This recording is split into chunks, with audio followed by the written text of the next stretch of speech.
But like I said, we're going to start with the conversation of Preservation 101, historic designation, because as a statewide nonprofit organization, Nevada Preservation Foundation, we do get a lot of questions of what's being saved. I live in an older home or a historic home. What should I be doing with it? And that's why we wanted to start this education class today, to give you guys kind of an opportunity to ask those questions from really some pretty fantastic experts. Just questions about what local designation is, what state is, what national historic design guidelines. Again, what does that mean for my older or historic homes? So before we start, I would love to introduce our speakers. So They are Olivia gonna White be is an over there. architectural historian and preservationist based out of Las Vegas, Nevada. And her work is really focused on preservation of modern and postmodern resources, adaptive land use. Hopefully we'll talk a little bit about that today. Just using historic spaces and contemporary uses, as well as elevating underrepresented histories, particularly with women's history. And Olivia's experience, she has a lot, in historic resources evaluation, National Register nominations, Section 106 compliances, preservation planning and development of historic design guidelines, particularly historic West Side. So if you want, you guys can ask her about this room or about this school, and she'll be able to give you a tour. So that's great. Thank you, Olivia. And with that, because she actually is a very dedicated volunteer at NPF, she's been here longer than I have. And I believe you were the first intern of NPF, and you worked at the Hugh Taylor collection, if I remember correctly. So Olivia has really just been part of, she's the link and what really helps define what NPF is and what we hope to do in the future. But with that, Dr. Andy Kirk, he is the director of the Reed Public History Institute. He's also a professor of history at the University of Nevada, Las Vegas. Mm-hmm. Okay, I lied. I will be a little sentimental. Also, I received my PhD at UNLV, and he was my chair as well as my mentor. And yes, it's really great to actually work with you in a professional space, and you don't have to listen to me talk on and on about Walkie Wax Ranch. But like I said, he is a professor. He specializes in Western environmental and public history, and he focuses on connecting scholarships with community engagement. So again, really just being a public historian. I will put a shameless plug in for him. His book, Toontown, is a sort of graphic book that talks about atomic history. Is absolutely fantastic. Check it out. But he obviously has many other publications. But I particularly love the graphic novel style of that book. And for him, he will be talking about the National Register. He has worked on and helped complete over 40 National Register nominations. And he's worked really extensively with public history students, as myself. And then finally is Diane Seabrant. She is the City of Las Vegas Historic Preservation Officer since 2019, I believe. And just a little bit, the work you did before coming to Las Vegas is just so incredible. I will have to spend a little bit to talk about it. She actually began her career in Iraq, where she worked on teams excavating mass graves. And then I believe you later joined the U.S. Embassy in Baghdad, you were the cultural heritage manager, and she led efforts of protecting historic sites. And I think one that was really incredible, one notable project she did is, I believe you worked with universities, government officials, and even opposing military forces to relocate military base from the ancient ruins of Babylon. So it's just, the work you did was, it's just, I can't even put it in words. It's truly amazing coming from me. And when you came to Las Vegas, she's done fantastic work this past 6 years. I also want to give a special note to the Centennial Commission, which we see each other quite often there as the Historic Preservation Officer. The Centennial Commission, through their license plate, they actually help fund projects like us. They are the reason why we're able to have this Home History Festival for the past 11 years, but they also do other incredible work. Check out the Eldorado Parade, and they work closely with the Neon Museum. It's really been truly fantastic work that Diane is the reason why it's been able to facilitate and kind of bring awareness to that, as well as we are working with the real estate community as well. And we've done work in historic neighborhoods too. So Diane is truly just did incredible work before coming to Las Vegas and has just done so much in the past 6 years. So again, yes, thank you for welcoming our panelists. And so what I'm going to do is, Olivia, if you want to, again, what we're trying to do is just make this a little bit of a relaxed conversation, have an open discussion towards the end. So please, if you have any questions, write them down. It's up to you guys. If you want people to stop, I can always give them a mic, or if you guys prefer, let's just wait until the end and then you guys ask those questions and then we can have that conversation. So thank you guys.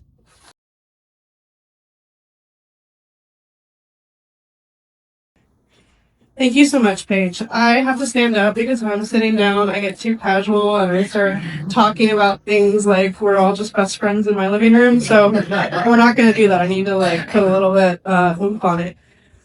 So what I'm going to be doing is giving an overview of historic preservation and the national, state, and local registers. And Diane and Dr. Kirk are going to go into way more detail. So for this part for me, I would love if you write down or hold questions, just because they're probably going to answer something that you're thinking about. I'm going to be more high level with what I'm telling you about. But before we really dive into these topics, I just want to give a really quick history and overview of the modern preservation movement in the United States. Just a quick history that got us to where we are today. So one of the earliest preservation efforts in this country that we like to talk about was led by women to save George Washington's house, Mount Vernon. Anne Pamela Cunningham was on a steamboat trip on the Potomac River, and she saw the state of Mount Vernon, and she was horrified. It was really run down. So she published a letter in the Charleston Mercury in 1853 calling upon the women in America to help her save George Washington's house. So the Mount Vernon Ladies Association actually became the owners of the property and the curators of it. So I really just want to honor this history. The federal government played no role in saving Mount Vernon. So preservation really started as a grassroots movement and as a movement led by women in this country. And I think it's important to acknowledge that. So then getting into some legislation that has got us to, where preservation is today. We had the Antiquities Act of 1906. This came about because there was a growing interest in native artifacts, and there was a lot of looting of archaeological sites. Now, this didn't stop the looting at all, but it required that you had to have a permit to do excavation. You had to have someone who knew something about archaeology there.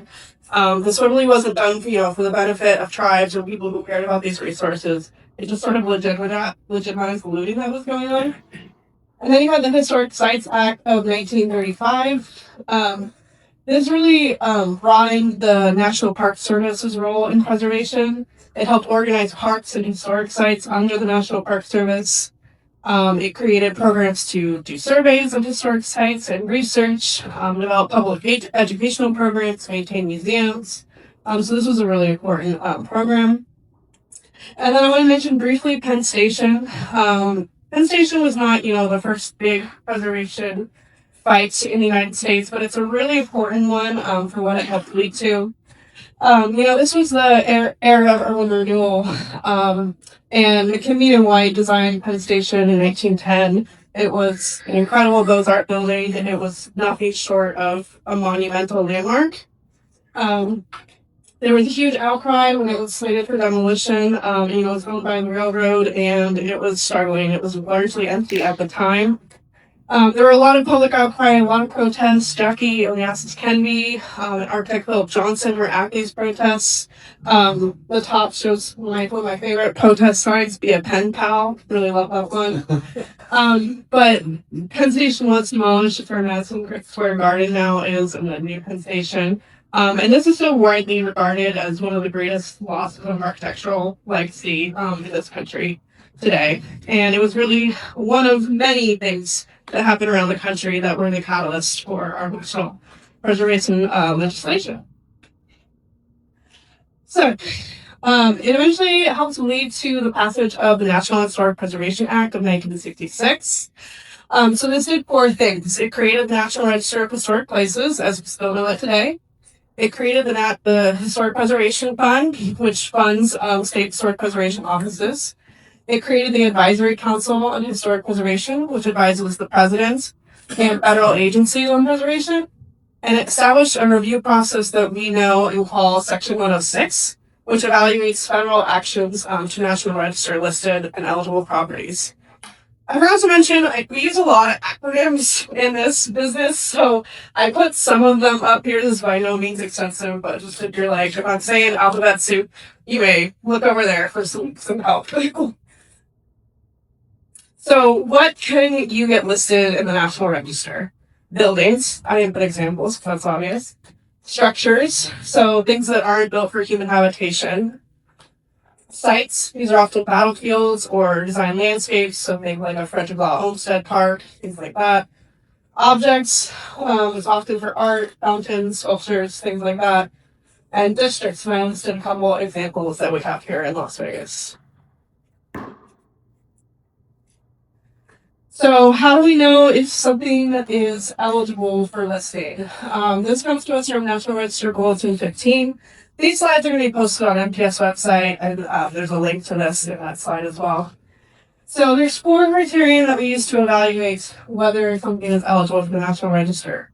Criterion A is for event or history, so it was associated with an important historic event.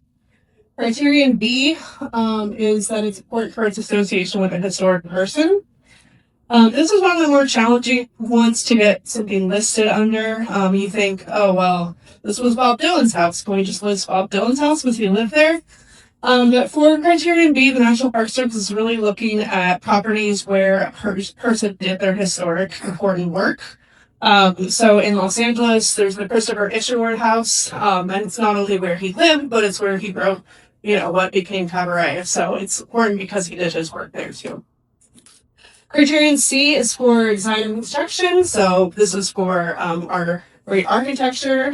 This is the most popular category that properties are listed under because when the National Register started and people started listing things, they were looking at sort of what are our top high architectural properties of value. And then criterion D, information potential, this is for archaeological resources. So what qualifies something for listing? Say you're like, okay, I've got a building, and it's eligible or criterion A. What else do you have to do? So then you have to look at something called integrity. So integrity is defined as the ability for a property to convey its significance. Okay, so what does that mean? The way I think about it is, can you look at it and tell it's historic? It's kind of the broad sort of rule that I use. These are the 7 aspects of integrity that are looked at when evaluating whether a property is eligible. So location, is it where it was originally built or placed? Setting was its relationship to the buildings, the roads, does the space around it look the same as it did when it was originally built? Design, shape, style, massing, proportions, ornamentation, does it have the same design as it was when it was built? Materials, its original physical elements. Workmanship is evidence of artisan or laborer skill and craftsmanship. And then association and feeling are the last 2, and they're the most sort of subjective categories of integrity, but this is the link between the historic event, the property, and feeling, evocation of a time and place in history. So I know those are a little, kind of out there, but think about here, we're here in the West Side School, listed on the National Register, and we're in a classroom. And does everyone kind of get the sense to feel like a classroom? That's kind of what we're talking about, feeling and association. You get the feeling of what it was like to go to school here at that time.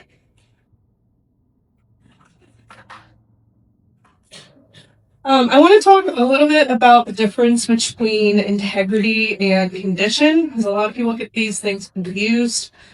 So I already described, integrity to you. And you may think like, oh, if a property is in bad condition, it's really run down, it probably doesn't have integrity.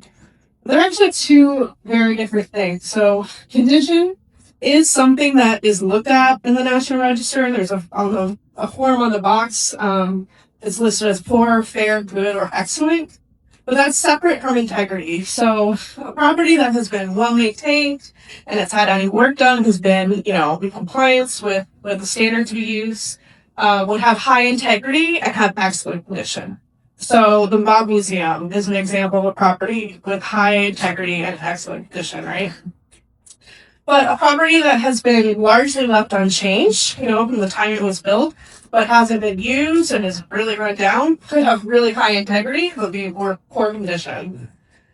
And a property that, may have once been eligible, but that has had a lot of changes that have changed its design and its historic elements, could be in really good condition, but it wouldn't have integrity. So, Dr. Kirk is going to go into more detail about this, but this is just a high-level overview of how you get something listed in the National Register. First, you need to reach out to Nevada SHPO, Nevada State Historic Preservation Office.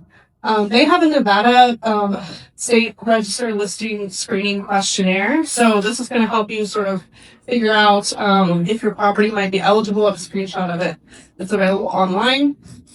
So you complete your nomination form and you submit it to SHPO. SHPO notifies owners of the property and reviews the nomination. Once the nomination, SHPO then submits the nomination to the National Park Service, and they have 45 days to decide whether to list it. Now, this often gets extended. They can extend it if they need more information from you, or if you didn't check a form on the box, or, there can be some back and forth, and this can be extended for some time. And then, if everything goes well and according to plan, it gets signed by the keeper of the National Register. So it's high level. Don't worry, we're going to go into more detail later, sort of how this process goes.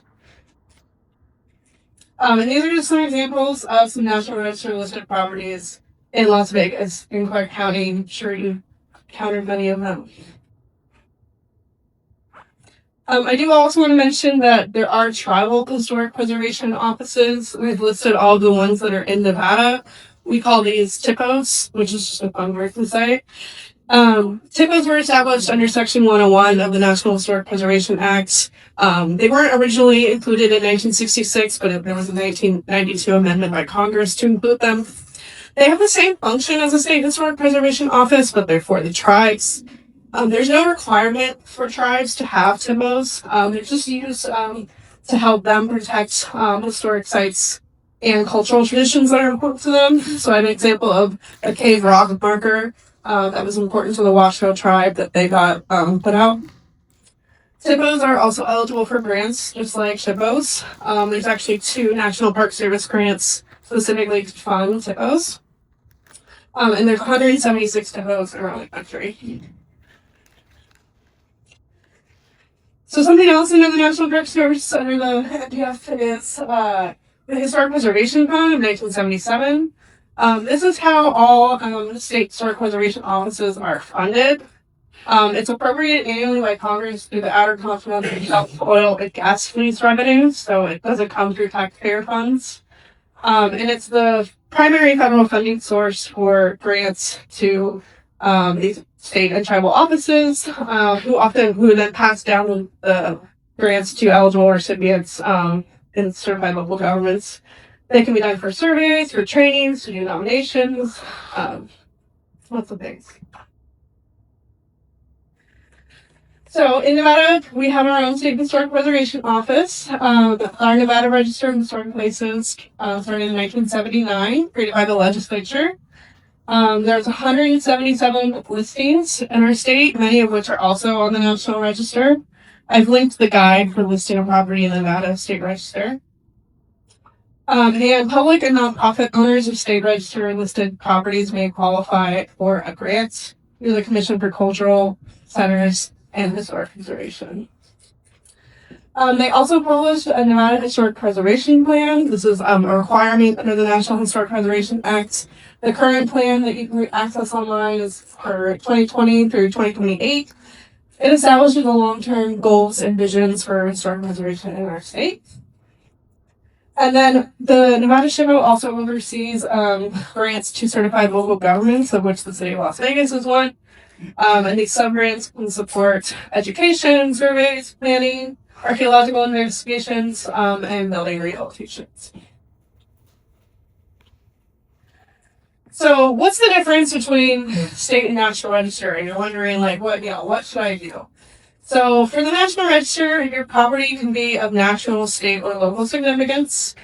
We generally use this 50-year or older rule for these properties. There is an exception if your property is of exceptional significance. Not every property on the National State Register is 50 years old, but most of them are. Like I said, there are exceptions. It is an honorary designation. If you're on the National Register, income-producing properties can be eligible for federal historic tax credits, which that's a Preservation 102 discussion. And the nominations to the National Register are reviewed by both by the Nevada SHPO, NPS, and as well as sorry, I don't have this on here, but the city's Historic Preservation Commission reviews these as well. The Nevada Register is for properties that are significant to the history of the state. This is also an honorary designation. Like I said, they're eligible for CCHB grants, and the nominations are reviewed by the Nevada Board of Museums and History, and as well as within the city of Las Vegas, the city's Historic Preservation Commission, but it does not include National Park Service review. So Diane's going to give you a lot of information, but I just want to give a quick overview of what a certified local government is, why we have them. And the certified local government program came later. In 1980, Congress amended the National Historic Preservation Act to increase the role of local governments in preservation. So it's a federally funded but state-administered grant program for local governments that are willing to commit to historic preservation by meeting certain standards.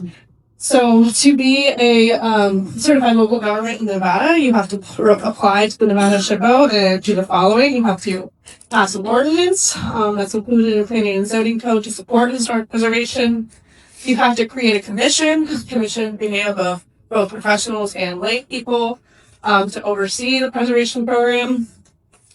You have to maintain an inventory of historic resources and provide public access to the inventory. You have to have provisions for complying with Nevada's open meeting law, and you have to provide for public participation in the development and maintenance of the restoration program. There are 5 certified local governments in Nevada. So aside from the city of Las Vegas, there's Boulder City, Carson City, Story County, Reno, and Winnemucca.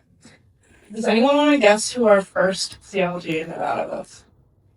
Fun little quiz. Any guesses? No, it was Story County. All right. So that's it for me for now. I'll be back. And I'm going to pass it to Dr. Kirk now.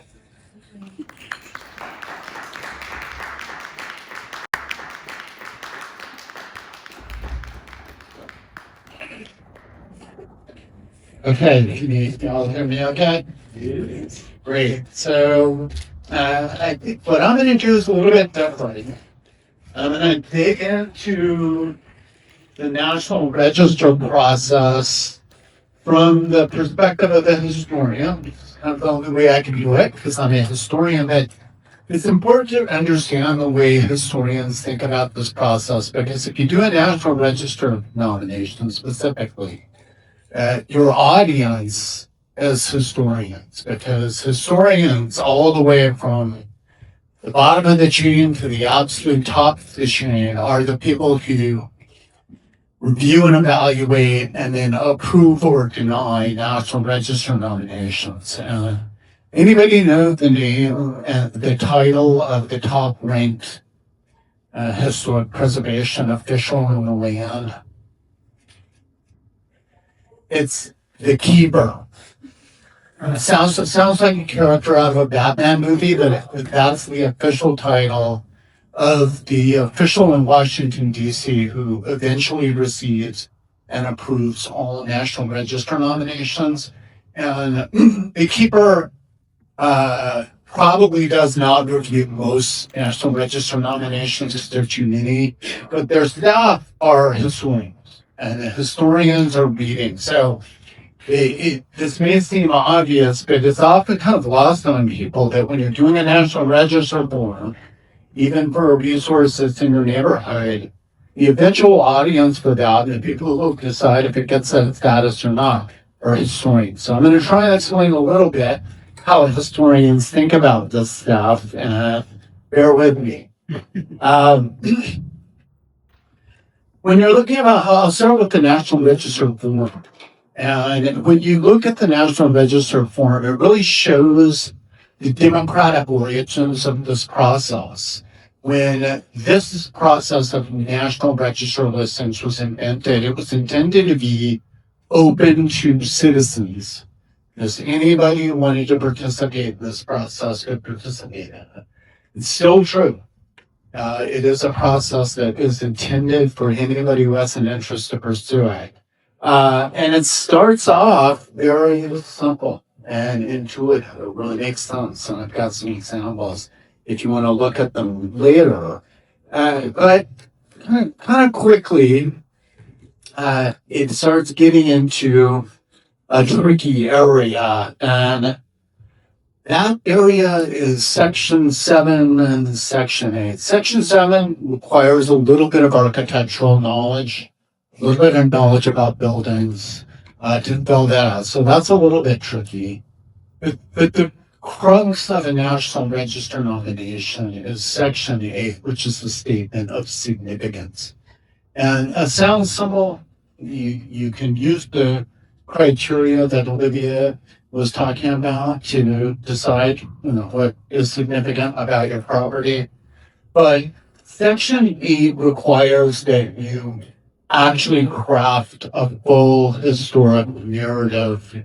It's an evidence-based narrative that has footnotes and endnotes. So if you ever went to college, this will all seem terrifyingly familiar.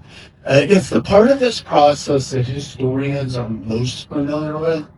I have students who are advanced history students who like this part of the process and feel a little bit uncomfortable with maybe more architectural, technical parts of the process. But for the average person who isn't used to crafting historic narratives, isn't used to making evidence-based arguments, this can be a little bit intimidating. And the expectations of the people who review these are high. They expect a pretty detailed narrative that is going to fully contextualize your site. And I'm going to try and explain that here in a second.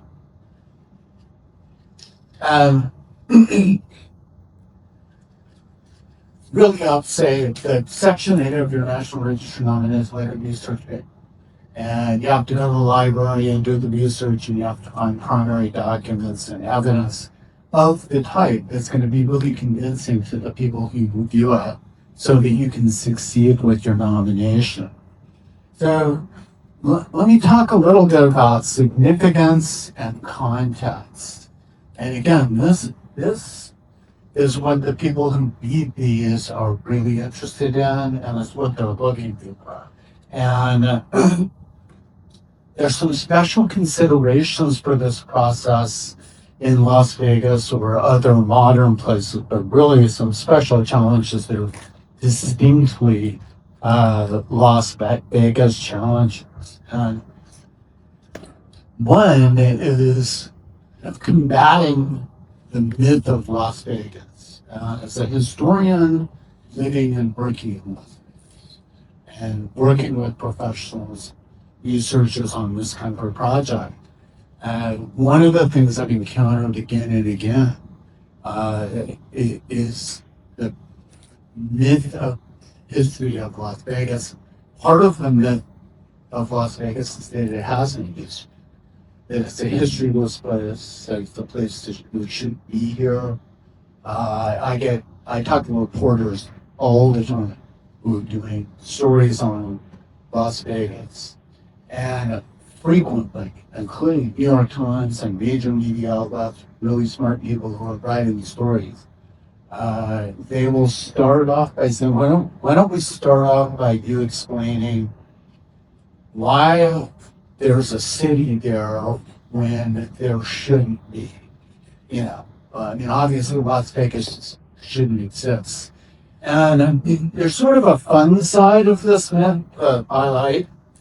Everybody likes, which is, Bugsy Siegel was driving up from LA. He was kind of crazy. He just stopped his car, jammed a shovel in the sand, and said, "Eureka, we'll have Las Vegas." And anybody who lives here knows that this is not true, but it's remarkable how powerful that mythic understanding of Las Vegas's origins is. And it's important that you counter that because it, there's not much history behind the myth that you can find and put on the National Register. There's a lot of history if you can enliven and enrich that story. So to do a National Register nomination in this place, you have to kind of think beyond this sort of exceptional history of Las Vegas. And so I don't mean this in a negative way at all, but in the broader context of the history of the American West, in the broader context of the history of the American Southwest, Las Vegas is not really exceptional, and this is a good thing because it means our libraries are jammed with sources that can enable you to dig deep into the history of this place and really build up a serious evidence-based argument for significance.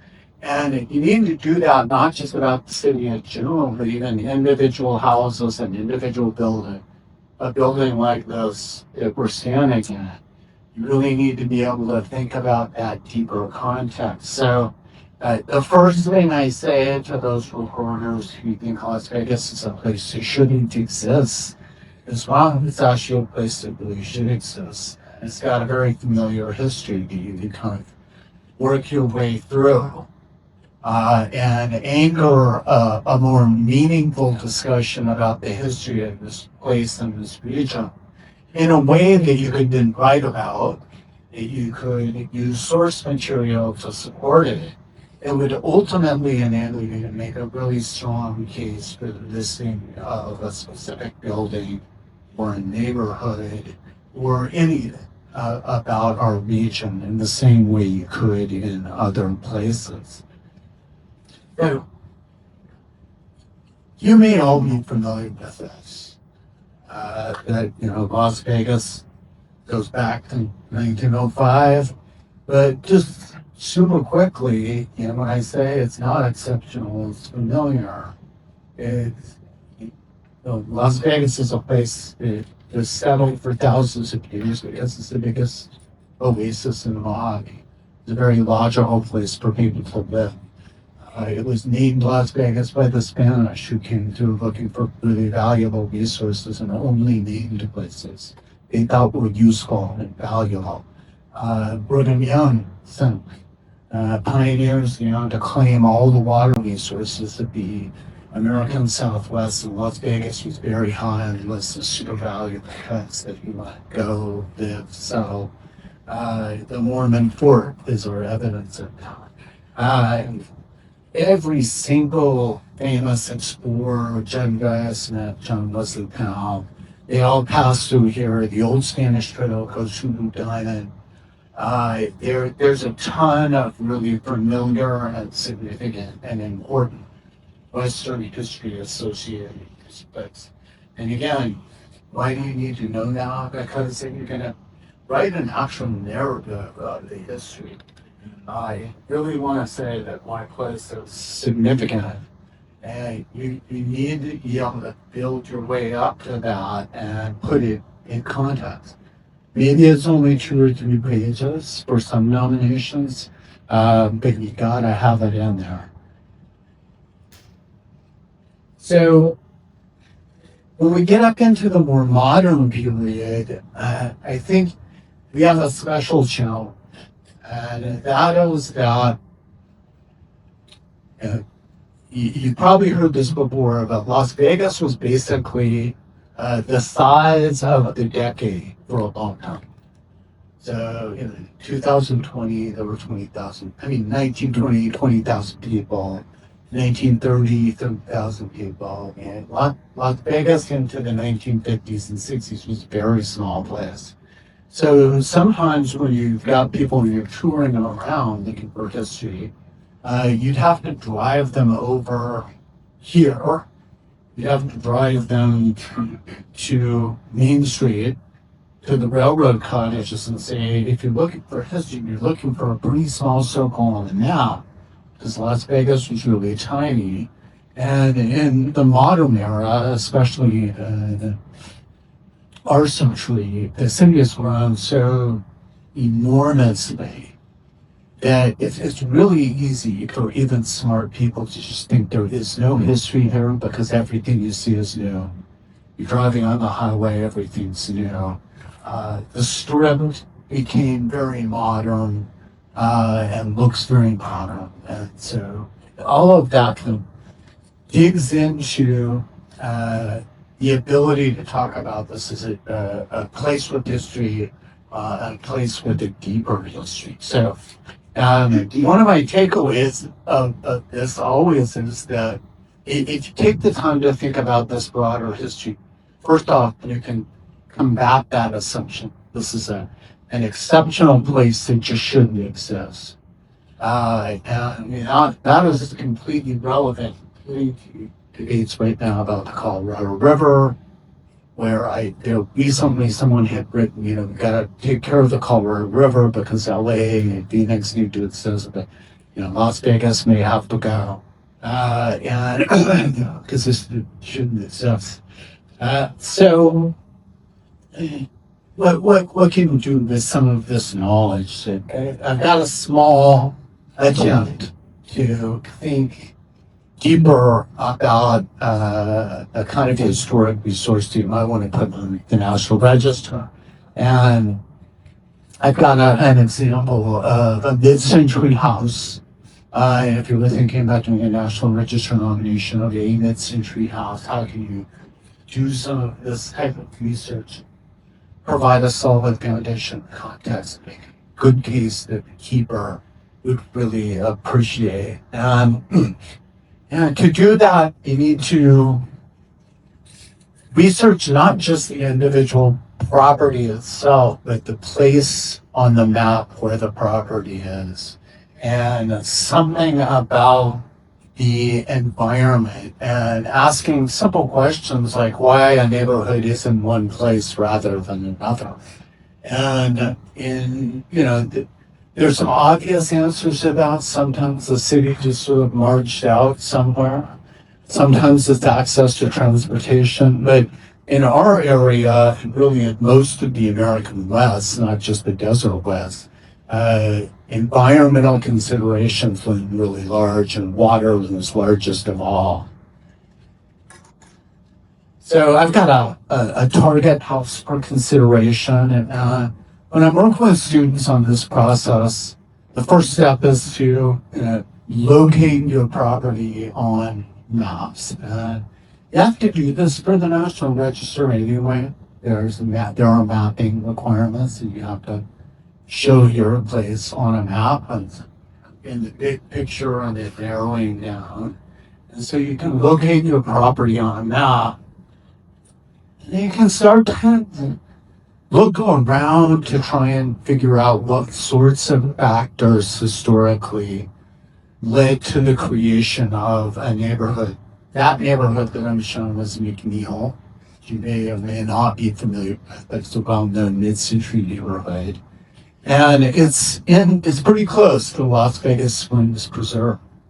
And there are a lot of historic resources that are really close to the Las Vegas Springs Preserve.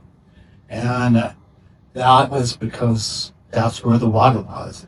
And the water wasn't just there, but it was connected to various areas that had really good soil. They had lands, they had plants, and they had groundwater. And so those were very important factors in the growth of the city and the growth of the neighborhoods.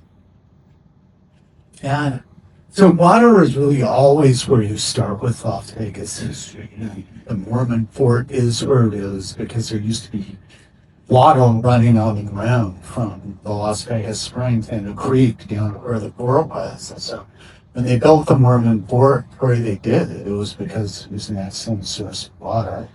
And so you can start to look for maps and things that can locate your neighborhood, your property, in association with these bigger, important historic factors for your city and your place. And there's some fabulous resources in it that are readily accessible. And I brought a couple bookmarks for one of my favorite archival collections for Las Vegas history, which is called The Historic Landscapes of Nevada. And it's an all digital collection. And it's loaded with historic maps, historic photos, and documents related to the city. So you can start to find historic maps of your 1950s neighborhood from a century before, even earlier. And you just start building up these layers of history. And the maps and sources in that collection is just super interesting. And one of the things you find again and again is a map of water and then the city on top of it. So the neighborhoods, the buildings superimpose on the hydrology of the Las Vegas Valley. And when you do that, you can start linking various historic resources together and you really start building a story of the history of life and urban development in Las Vegas. And maybe the people living in that 1950s, 1960 house in the McNeil neighborhood weren't thinking like that, but their neighborhood existed because of this history. And it is what it is today because of that history. And you can use this method to build out the entire history of the city. And you can start putting together really strong primary source of evidence that you can include in your National Register information. It's the precise kind of thing that people evaluating it and say, yeah, that's how you make the case for this place.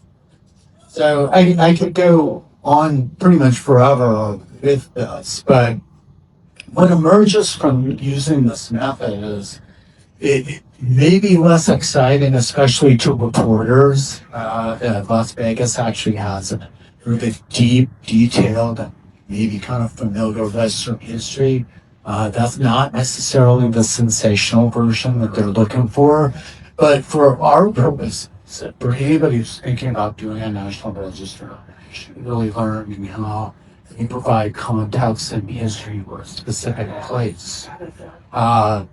The slightly more boring version of the story is just much richer, much more detailed, and has the kind of ammunition you need to make your case, which is, evidence that you muster up and say, I can prove that this historic place, it's a historic place of significance. So the last thing I'll say is that, Olivia explained that the two most important or popular criteria for listing of criteria C, design and construction. In a way, this is the easy one.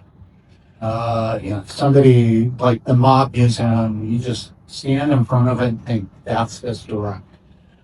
This place, it looks like history because of its design and its construction, but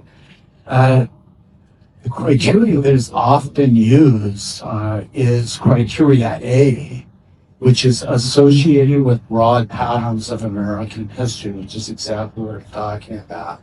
And many, many times, even when people think they have a really neat architectural building or place, SHPO or one of the experts would say it's not really that unique architecturally. And you can't really make a case that it's special, even though it's special to you. So what you need to do is you need to talk about that building associated with the broad patterns of American history. And frequently that's what you need to do when you're making a case for a neighborhood. And so sometimes our historic neighborhoods, it might be pretty tricky to make a case that they're architecturally unique, even though they might be here. pretty different. But you can make a really solid case that they are associated with the broad patterns of American history, the history of the American Southwest, of the Mojave Desert. And so building up that historic context. So when you've created your National Register nomination, you send it off to the historians who read it, they'll be convinced. They'll say, this is a solid case why this place matters, for why it's significant. Yes, we will sign it and stamp it. It gets listed on the National Register. So that's the historian view. Thank you.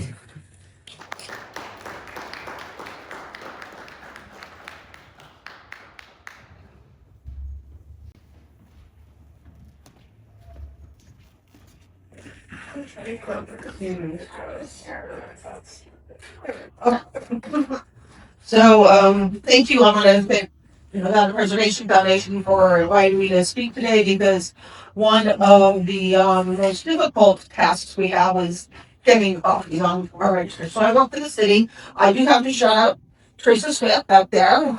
She helps me with all things historic.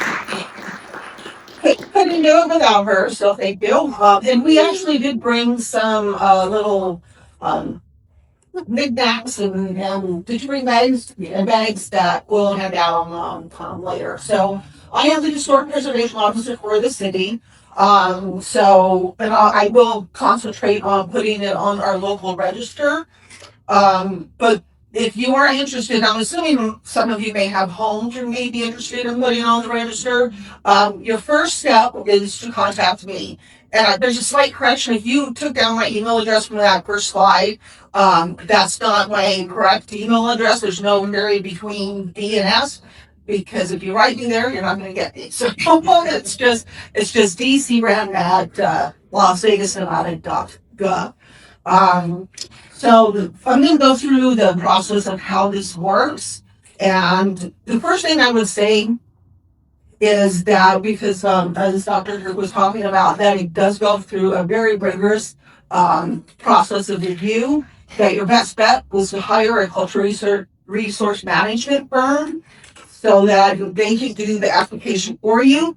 Because I'm a government employee, I can't tell you who to hire, but I can give you a list of all those firms that are located within the city, and you can contact them. Of course, there is a cost for that, but if you are not an architectural historian, so that you can actually talk about the architecture, if you don't know how to do historic research, you're going to want somebody to help you with that because it's not an easy process. It's not a short process. And a lot of the applications are denied or they are kicked back for more information or for several reviews. So you want to make sure the application that you submit, whether it's on the local, state, or national level, is done as correctly as possible because you don't want to redo it. And that's why it's best to hire somebody to do it for you. So the process is you work with me on the local one, and Teresa, and we help you make sure that you have everything complete. We don't just say, here, fill out this application, and, just let you on your own. We will walk you through every single step. And I'll go through what is required on an application. So as I said, it's not a quick process. So after the application is submitted, it has to come to our Historic Preservation Commission, and our commission is made up of volunteers that have backgrounds in either history or architecture, historian. They have to meet criteria. So these are the people that are going to be reviewing your application, and they know what they're doing. So you want to make sure that you have as much information in there as possible that makes it something that they really want to put on our register. So once you are done with the Historic Preservation Commission, it has to go to our Planning Commission.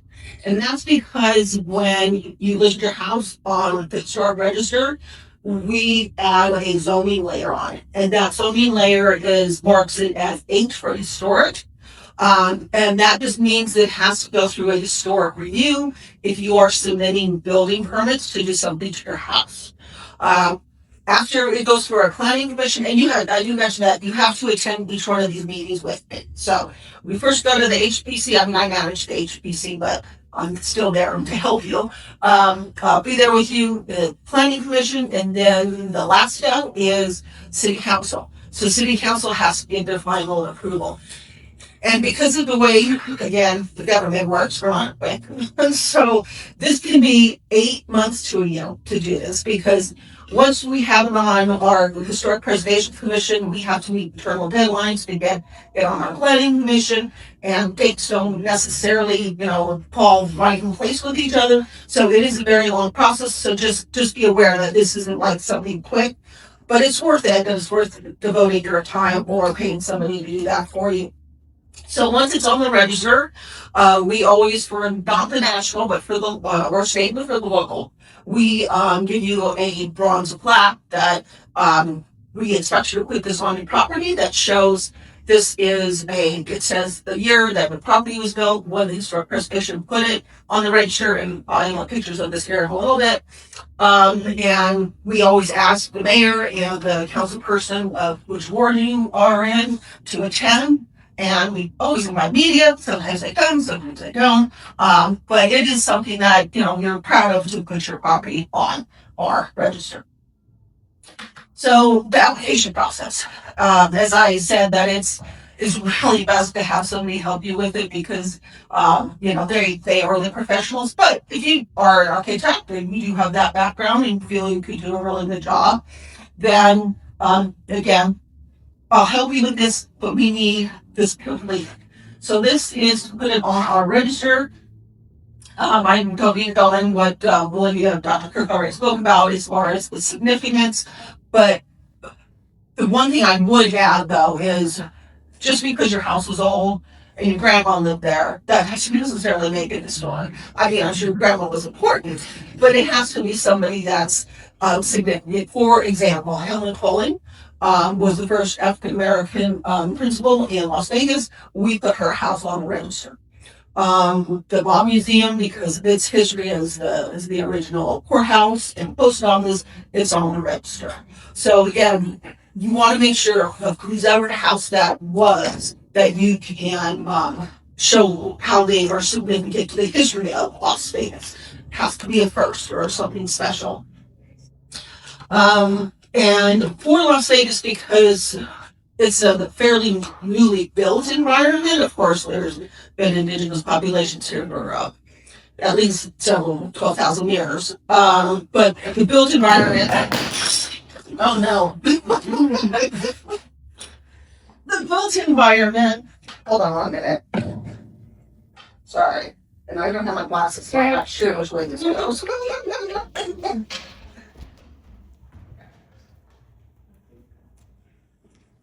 So because it's a fairly newly built environment, we will accept 40 years or older. But normally we try and go for 50 years old, thankfully. Yeah. So the next thing is photographs. So, and this is true for, you can apply this to all the registers with this information that I'm going over. So we need to have photographs along with the maps that Dr. Kirk spoke about. So the photographs are very important because we need to see what that property looks like. If you aren't familiar with photography and you need assistance, again, Trace and I are happy to go out there and help you with this. And this is just an example. You're going to want to have 1 and 2 photos, but from several angles. And then this is the house that we put on register over in Huntridge. And one of the defining features of it is its lattice work is still original. And so you want to make sure you get pictures of everything that says what makes this property historic. And it's just the outside that we are interested in. I'm sure the interior of your home is nice, but we have no jurisdiction about over anybody's interior. That is different on the national and state level. But we don't do anything with interiors. And it's also anything that's visible from the public right away. So that's the street, that's the sidewalk. We also need owner consent. This is the most important part.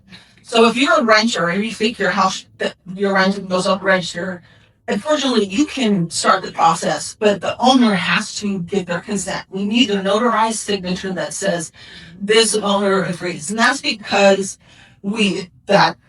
zoning layer that we put on it is we hold to our municipal codes and ordinances. So that's if it's a single owner. So if you're in a district, what picture did John's Park, you have to have 51% of the homeowners that are willing to put their property on the register. That means if you're in the 49% that weren't wanting to put your house in a district, a historic district, you still are beholden to those requirements that are enforced by our government rules and regulations. And so if you have a home or a neighborhood with several hundred homes in there, you need to make sure that this property owners, 51%, it requires several votes. We haven't put a district on recently because again, it's really hard to put or to get all these homeowners agreeing to it. It's kind of, you have to think of we're like an HOA and there's all of these requirements that you may not like that you have to adhere to. So we make sure that every time we do a lot of outreach and have our meetings, that whoever has questions absolutely understands that. So because we need to make sure that we are dealing with the owner or the owner agrees, we need to make to see the deed. So you're going to want to go to, unless you have it, to the Clark County Government building. I believe you can do this all online so that you get all the property deeds that shows that you are in the property.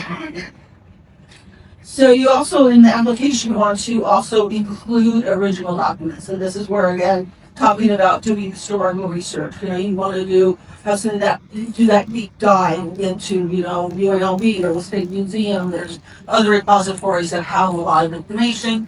We are looking for things like the original advertisements and or the advertisements for the property or the neighborhood. And that's because we want to, again, make sure that helps us determine its age or confirm its age. Also, does it still look the same when it was advertised in the 50s? Does it look the same today? Because then we don't want to see it alter the property in these neighborhoods. And if you want to put your house on register, it can be heavily altered. And then this is just another part of the application. This just basically says you don't own property with the mayor or the city council member or any public official in the city of Las Vegas because, of course, we can't show lionism and favoritism. And so this is the background on this image is a house we also recently put on the register. This is the Christensen house, actually just down the street. So again, just to go over these steps, you work with me and Teresa. You go to the meetings, HPC, Planning Commission, City Council, and then it's on the register with that extra zoning layer, and then we have the plaque there.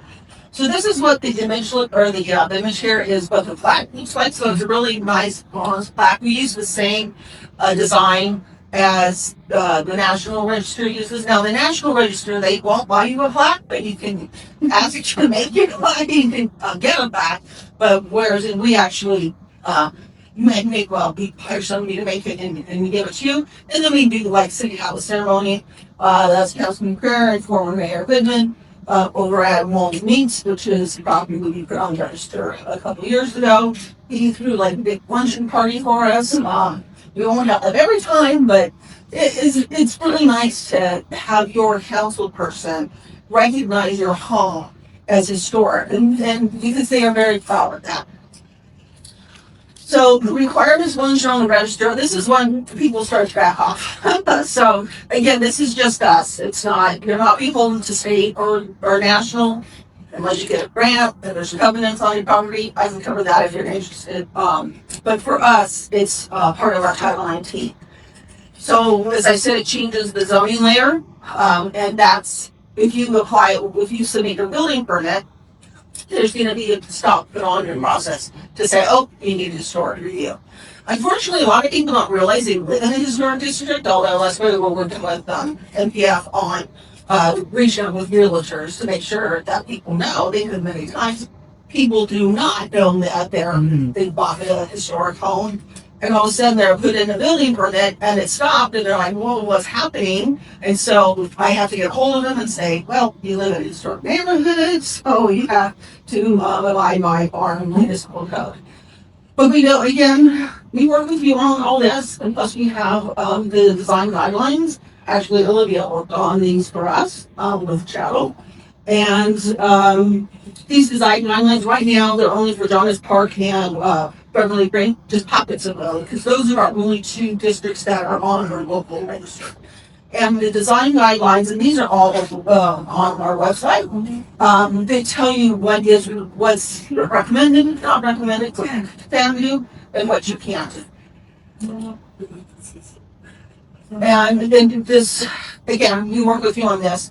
When you're going to be doing that work, you have to do, for most of the requirement, but most of the work you'll do is a certificate of appropriateness application. And this application is almost very quite similar to the putting the application to put on your, to put it on the register. You have to explain what work you're doing. You have to include photographs of the work that you're going to do on your property. Say you have to switch out your door, or you need to put on a roof or something. You need to also provide images of the website or the brochure of what you would plan to replace it with. So we always do say prepare before replace. So we prefer things to be repaired, understanding that's not always possible, especially with a lot of the older homes that, they don't have, they only have one pane windows, and, you want to modernize your windows. We, of course, understand that, and we allow that. There's some things out of our control that we cannot stop that are part of the Nevada state statute, and that is like solar power. We cannot prevent you from putting solar panels on your roof. So what I do is I work with the installer and say, "Hey, can you make sure that you move the solar panel over to this side of the roof?" Sometimes we can't do that because the sun is where the sun is, and the earth where the earth is, and so it's not going to work. So there are some exceptions that do still require a review, but minor things such as the installation of solar panels, or if you have to change out your HVAC system, something that's really quick. I just do those reviews, and it can be done. I mean, if I get it on a Monday morning, it'll probably be approved by Monday afternoon. But if you're doing major work, then it does need to come through our Historic Preservation Commission. And you have to show the Historic Preservation Commission the project that you're doing, and they will ask questions of, why are you doing it this way, or you may need to alter the, perhaps the fence that they say that you wanted to use, and they're like, well, we don't like that fence. And so, again, that's a little bit longer process depending on when you actually submit the application. We do have, again, all of this information on our website, and there's an application due date, and it tells you what meeting you will be attending after you submit your application. And so, I jumped ahead myself here. So, the building permits, as I said, simple, quick things. I review those quickly. Major projects take a bit longer because appropriateness application and attendance at a meeting. And again, if your house is on the register, then again, the first thing you do is contact me to make sure that we're getting you the information and putting you in the right tracking. So we do have incentives. This is a house in Jonas Park that we helped with their new roof. So our Historic Preservation Commission does have a matching grants program. We will match up to $10,000 of your project. And you have to also put, it's 100% match. So we're giving $10,000, you have to pay $10,000. These are reimbursement grants. So that means that you have to pay the project or your vendor or your consultant or contractor first. You show us proof that you paid them, then we give you, send you a check for however much that we reach you during the meeting. So that, of course, does require a meeting in front of our HPC and an application. But again, contact myself and Teresa, and we will help you with your understanding the way that this grant project works. There's other, I know that we've already mentioned some of the other grants available out there. There are grants that are available for residents or businesses. They all all have different requirements. Some are matching, some are reimbursements. It depends on which entity you're working with, either a state, ourselves as a local government, or the national level. And again, all of this is on our website. We are still working on updating our website to make sure we have as much information on there as possible. But if you just go to our website here, or just you can even just type Google in City of Las Vegas, go to our website, do the search bar, and type in history, and that takes you to our pages. It takes you to a lot of resources. It takes you to several of our reports. And if you are interested in putting your home on a register, again, let me know, because we have many older reports where we may have already looked at your house and it was determined it is eligible, or it was determined it's not eligible. So, other than that, I know we're pulling questions to the end, right? Okay. All right. Well, thank you very much.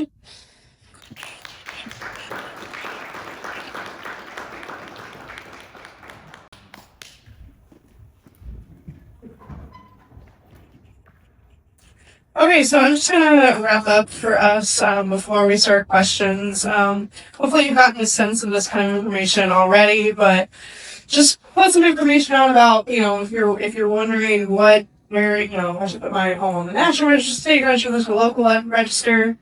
The National Register is a lengthy process. I know Dan said local designation can take 8 months to a year. National Register can take multiple years sometimes. It does require approval by the National Park Service, SHPO, and the HPC. It is the highest bar for eligibility to be put on the National Register. Like I said, we've talked about the incentives and the grants available, as well as the federal historic tax credit program. But for both the Nevada Register and the National Register, at least in Las Vegas, it does not prohibit what you can do to the exterior or interior of your property. So it is providing the most flexibility. Now, I will say that doesn't mean you should put something on the register and then completely change everything and ruin, because properties can be delisted from these registers.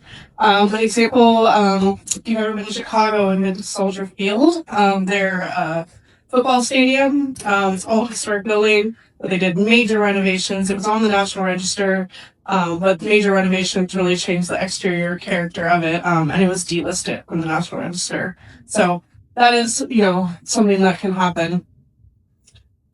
So we created sort of a flow chart to help you ask yourself some questions and figure out if your property may be eligible. There's copies on the table over here, along with a lot of other literature.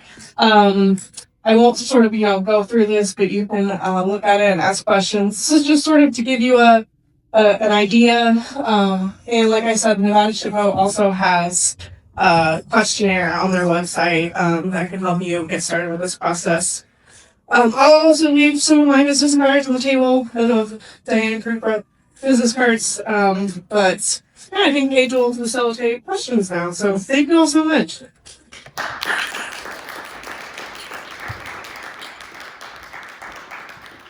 Thank you, everyone. I really enjoyed. Here's for the mic.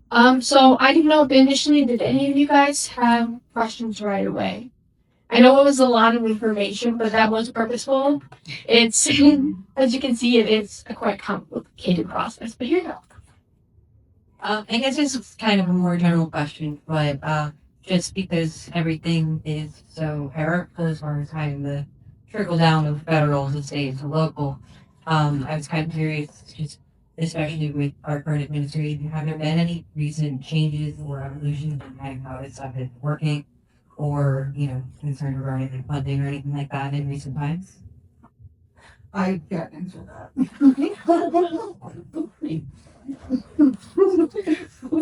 Anyone want to take a crack at that? I'm done. So A few questions. I will say, one thing I would say is that the Historic Preservation Fund has been very stable regardless of what the administration is. Historic preservation has pretty famously been a bipartisan sort of issue. So we haven't seen any changes. The Historic Preservation Fund, the states get slightly different amounts of money every year, and it's based on they do their own sort of calculations to determine how much the Nevada State Historic Preservation Fund should get that year. But in terms of that's stable. So there's still grants, there's still preservation going on. There hasn't been any major change in regards to that. Obviously, when you look at the White House, there's certain ideas about, what should be saved and what shouldn't. That a lot of people, are very upset about. But that's all I was saying. Yeah, I got that on this issue. I would say there's always been a tension between preservation and economic development, and preservation and individual property rights. So really baked into the American preservation system is a compromise. And part of the reason that the system is weighted the way it is it's counterintuitive that the National Register has far less teeth than local listing. You basically do anything with the National Register listed property. So those kinds of things are deep compromises that are already there. And the result of that compromise over time has been a lot of bipartisan support for all kinds of things. I would say, as somebody who also works in the humanities and with the NEH, there's a stream of funding that comes through the NEH that's been really compromised. And so that can undermine your ability to do the sort of research that I was pointing to, if you can't get into the archives or that kind of thing. So, but on the glasses half full side, it's always been a contentious system, and there's always been compromise that's required.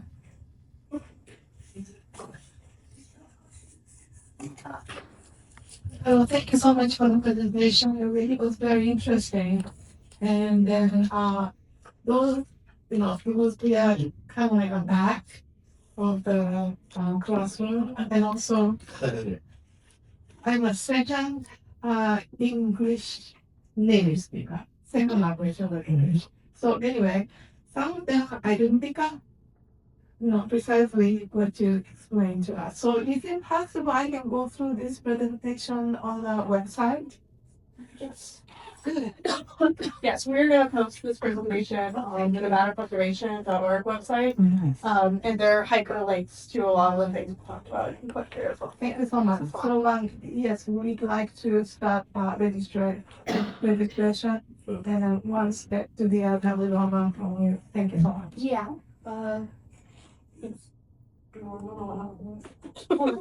Okay, so Must have lost it. What I'll just say is yes.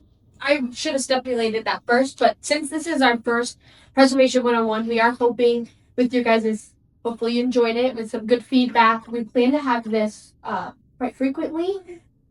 We won't ask you guys every time, but we're also, not to put you on the spot, but we will be recording this, so it will be posted online, as well as Olivia took a lot of time and energy to make the PowerPoint, as well as the flow chart will also be available. We wanted to make it as part of our festival as a beginning for a resource for you guys and tools. Hey, just real quickly.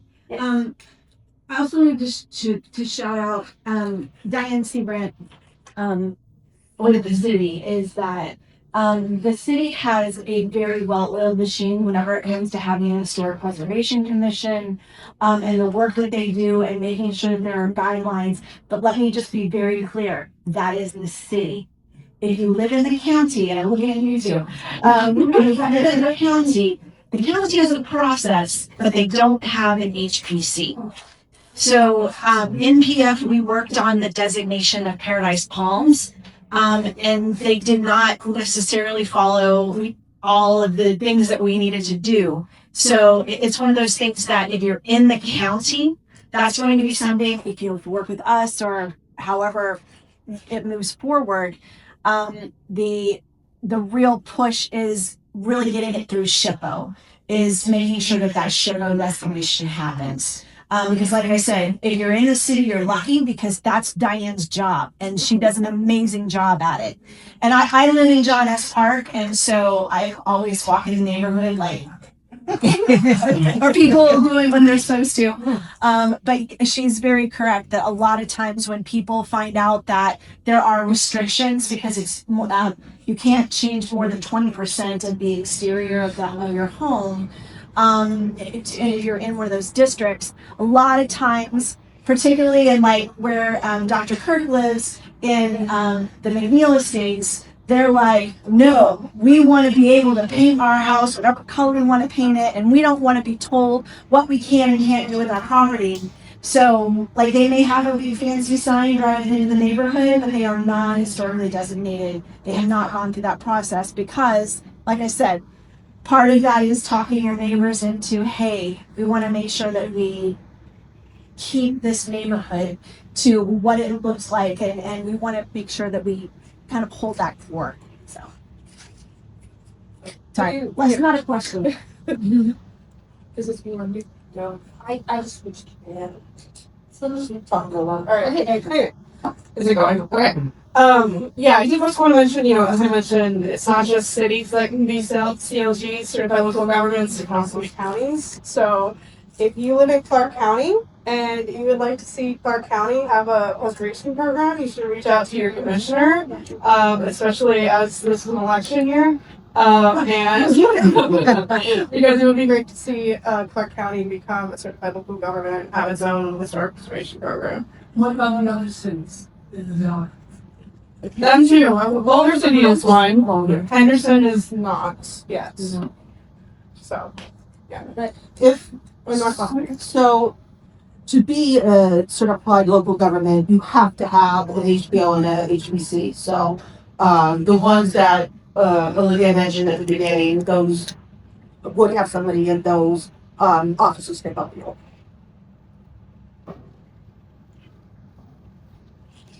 Sean, do you want to say something about Boulder City?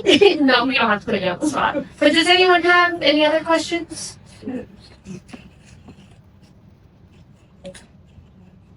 So for the single family homes, what's the effect on value? And as it relates, first of all, and then if you're in a district, what's the effect on value? And the second thing related to that is when you're selling your home, must you disclose that? So, Is it working? Yeah. I know it's going a little crazy.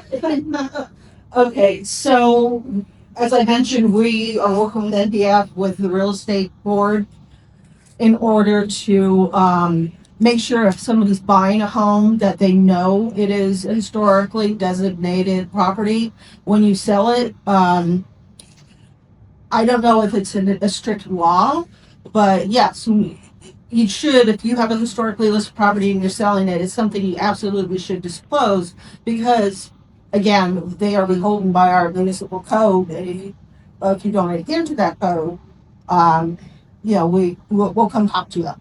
And then what about value? Oh, the value, I'm sorry. That's not really been researched. I don't know, maybe Olivia has a different answer, but I know that there's many people that want to live in a historic neighborhood and they feel that does increase the value. But again, we're like an HOA. Some people don't like that. So I don't know, what do you know about the value?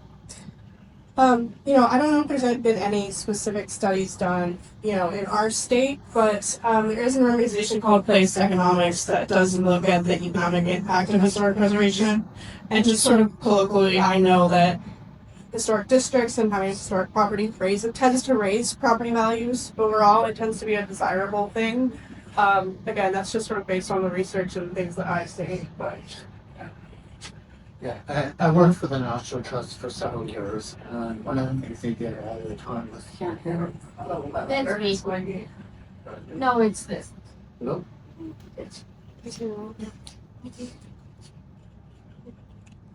You just, I'll do it. It's just being a little difficult. Okay, now talk. Oh, It should work now. yeah, okay. Sorry. I worked for the National Trust for several years, and they really focused on that issue. have data to back up that, they argued consistently that there hadn't been a single case where historic designation in the neighborhood area high base property values. And I specifically worked on the rural preservation program that the fund named Barn Again. And it was specifically about economic concerns at the forefront because they're running a family business or a corporate business out of a barn. So preservation decisions had to be grounded in economic. So the trust did a lot of work on that issue. If I'm not mistaken, I'm a realtor, and I believe in the disclosure forms, you have to make a disclosure that of any historical significance of the neighborhood or the house. I'm almost sure of that. And so the seller has to disclose that and is under serious obligation to do so. But I had a question, I mean, it's more practical than anything else. We live in a, what could be considered a historic neighborhood, Paradise Crest. How do you practically develop consensus around that? I'm trying to apply and to get that kind of designation. This is a democracy, and we have people all over the board. It just was welcoming a discussion on that. I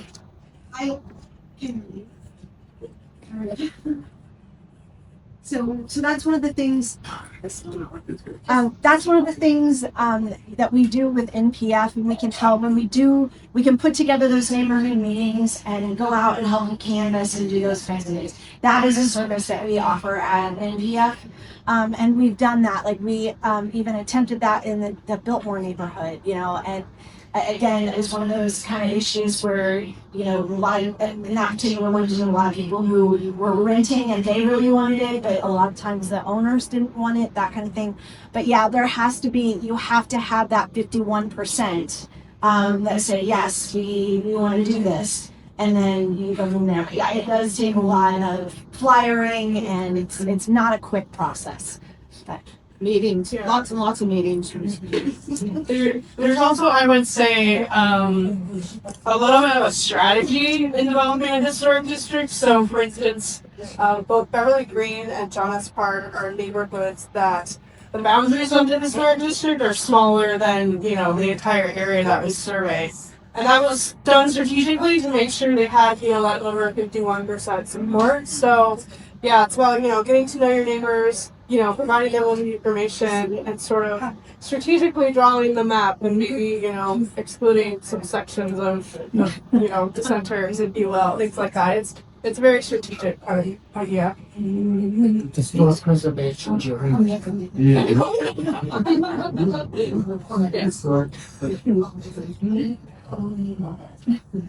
Does anyone? Probably pretty quick. So I have two quick questions. I noticed, like in the photo, there's a large plaque, and then at the homes that I toured, there's a little plaque. Is one city? So the plaques that you see that say Nevada Preservation Foundation, those aren't. Though we give those to houses that participate in the home tour. So there's no special designation that gives you. So we do that for the houses that are on the tour. So if you're on the tour, you get a plaque. We do have a plaque program. We're still in the process of kind of reworking that for that. But yes, with NPF, we're not. It's honorary. It's honorary. It's honorary. Yeah. Second question: once the permit from the building department is flagged by the city, approximately how long does it take from when you're flagged to review and move forward? So that is dependent. It's fine. It's fine. Okay, so that's depending on when you submit it. So city's closed Fridays, so you want to get your permit in on Monday. And if you submit your permit on Monday, I'll look at it as soon as possible. So pretty quick. Yes, but then it depends on, again, what you're doing. So if it's like that AC switch out, it's done in an hour. If it has a major component to it, it's going to be at least 2 months. Good. Thanks. Hello. Thank you so much for the presentation, very informational. And my question is very general. In order to get the national registration, do you need to follow the local, then the state, and to reach to the national registration? Probably you mentioned that, but I didn't quite catch it. Thank you. No, you can do one, you can do two, you can do all three, and you don't have to go in any specific order. Thank you. But keep in mind, though, for our local register, we follow the same requirements as the national register. That's why, again, part of us being a CLG, we have to do that. So the only difference is it's significant on the local level, not the national.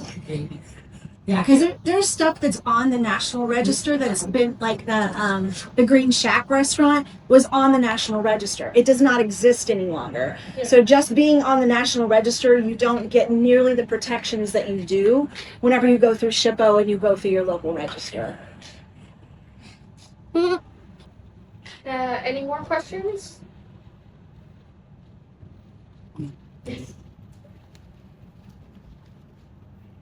Hi, I am kind of new still to Las Vegas. I'm a renter. I'm kind of a nerd for like looking at the historical homes. I was away doing a show for a year, and my hobby is just looking at homes.com. And I'm wondering, first question, is there like a good map for someone like me who's less familiar with the city but only kind of based on homes.com, to know where some of these officially but also potentially historical neighborhoods are, so that when I do hopefully one day get to buy, hopefully one day, it could maybe be in one of those places. And then I guess the B question to that is, if your intent is to restore, if your intent is to bring back the original character, and it's been lost or it's been Timu flipped by these developers, is that something you can get help with as you're intending to buy here? Is that something that's part of it? Does that make sense? This question? Yeah, so Thank you. that would be part of our grants program. We do help restore lost historic character, but if it's been heavily altered, it wouldn't be eligible to be on the register to begin with. Yeah. But if it is a property that, there's maybe you've lost the awnings or something, small like that, it could still go and register, and we could help you get those awnings back on with our grants program. I forgot the first part of your question. Oh, the first part was just about the like map. a map of neighborhoods. Actually, Andrea can probably answer that. We do have maps on our website of our historic properties.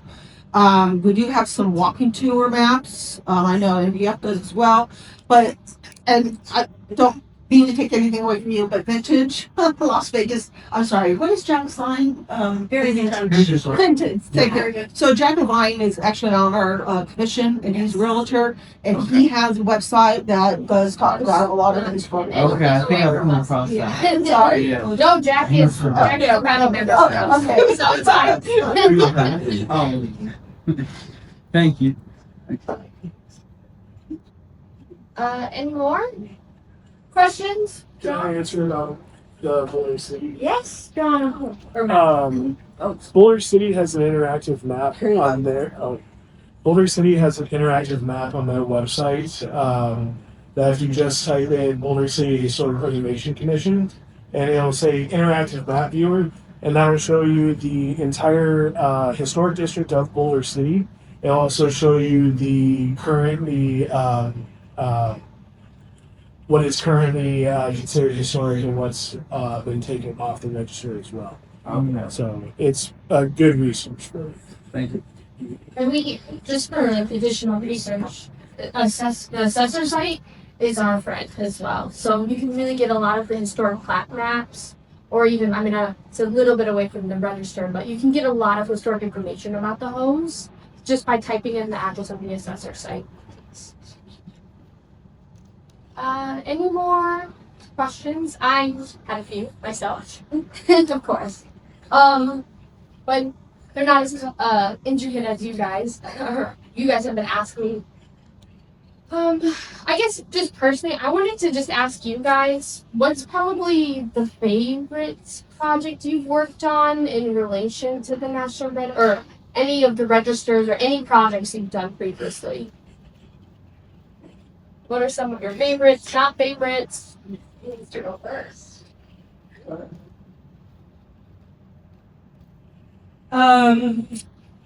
So my favorite Las Vegas project was working on the historic West Side design guidelines, which were just finished a couple of years ago, I believe. That was really fun because the historic West Side where we are now is a special place in Las Vegas. It's guidebook. Sorry, excuse me, it's a guidebook. It's not guidelines, it's not a historic district. Sorry, this is actually a very touchy issue. I'm sorry. Well, all is still the history, but it's a design guidebook. Right, but it's not regulated by our ordinance. It's not. So That's what you should do. it was one of my favorite projects here. And then I lived in Los Angeles and did a lot of work there. And in Santa Monica, I worked with the 99th Association of Women Pilots. I helped them preserve their compass rose at the Santa Monica Airport, which is a painted sort of piece of art on one of the runways there. And that was just really fun. I like to do local nominations. I like to work with community groups and people who are trying to save places that are important to them. So that's probably one of my favorite projects. Let's go. So, nothing against Las Vegas, but my favorite project was working on Babylon as well as Ur in Iraq. Sorry, but they're 3,000 years old and Las Vegas is about 100. So, but as far as Las Vegas, I think putting people's homes, such as Miss Helen Tolan's house.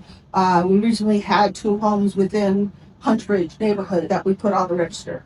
And it's working with the people that just love their property so much that we are able to help them, highlight its specialness. And so, we're helping the people as well as all. My favorite Nevada project is the Lincoln County Courthouse in Pioche. I did that nomination in 2004 with a group of students. What's great about it is it's a super cool Art Deco building. Their archive is in the jail cell, so the students were locked in a jail cell to do their research. It's good for me. And really, the whole town of Pioche kind of came out to participate in the process of that national register. You couldn't imagine a more enthusiastic group of people. They were really very, very supportive of the process. I also had the opportunity to work on a very interesting, controversial, and ultimately successful nomination of Camp Thor in Yosemite National Park, which is the famous rock climbers camp. And it was a super interesting nomination. It was denied and rejected at first, which resulted in a lawsuit, including by Yvonne Chenard, the owner of Patagonia, who protested against the process of the national register was unable to recognize the historic value of this place, which is globally famous. It was also a natural cultural list, so you have to think of it as a history and nature simultaneously. So it was fun. Okay. Any more questions? We have about 30 minutes left. I thought this would be the time that you guys can get some of the informational packets and just things you guys want to talk a little bit more.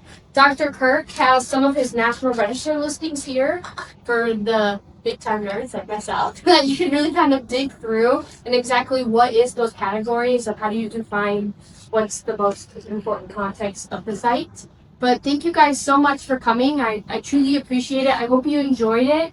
And it was a lot of information, but it's information that you guys really need, especially if you're interested in preserving sites across southern Nevada, or particularly Las Vegas. And then even knowing the difference between Clark County and Las Vegas is probably a really big step. And I hope with today, with this educational class, it helps make the process and kind of spark your guys' interest and passion in preserving Las Vegas' history. which is part of our festival. So again, thank you guys so much. You are more than welcome to stay, eat a little bit of snacks. And like I said, Teresa and myself, we did put some informational stuff out there if you guys would like to grab it. And again, thank you guys so much for coming.